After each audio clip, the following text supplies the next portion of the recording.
सिंध में Pakistan peoples party की जब जब हुकूमत बनी है तो एक चीज़ हमें उसमें बड़ी मुश्तरक नज़र आती है कि हमेशा से ही वज़ारत आला पाकिस्तान पीपल्स पार्टी ने सैयद घराने में ही दी है। यानी मोहतरमा बेनज़ीर भुट्टो के दौर में 1988 में जब उनकी हुकूमत बनी तो पहली दफ़ा वज़ारत आला दी गई सैयद कायम अली शाह साहब को।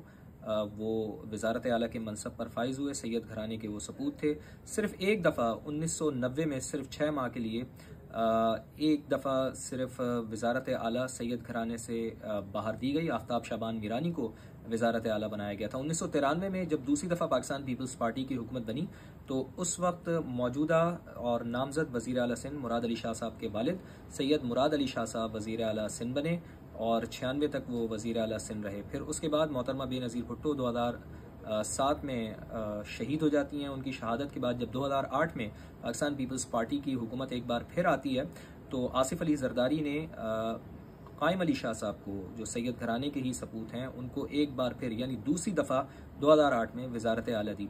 इसी तरह 2013 में जब पाकिस्तान पीपल्स पार्टी की एक बार फिर सिंध में हुकूमत बनी तो वज़ारत आला के लिए सैयद घराने के ही सपूत का इंतखाब हुआ, यानी कायम अली शाह साहब को तीसरी दफ़ा वज़ीर आला सिंध बनाया गया। 2016 में मुराद अली शाह साहब को वज़ारत आला दी गई, यानी पहली दफ़ा मुराद अली शाह साहब वज़ारत आला की गद्दी पे मुतमक्किन हुए। और 2018 में जब पाकिस्तान पीपल्स पार्टी ने फिर मुसलसल हुकूमत बनाई सूबे में तो मुराद अली शाह साहब को ही कंटिन्यू करवाया गया। और इस दफ़ा 2024 में अब जब पाकिस्तान पीपल्स पार्टी ने ज़बरदस्त मैंडेट लिया है, पूरे सिंध से 116 सीटें उनके पास इस वक्त हैं, तो इस दफ़ा भी सैयद घराने के ही सपूत मुराद अली शाह साहब को वज़ारत आला का मनसब दिया जा रहा है। वज़ीर आला उन्हें नामज़द कर दिया गया है और उम्मीद है कि कल के रोज़ यानी इतवार के रोज़ वो वज़ारत आला का कलमदान भी संभाल लेंगे।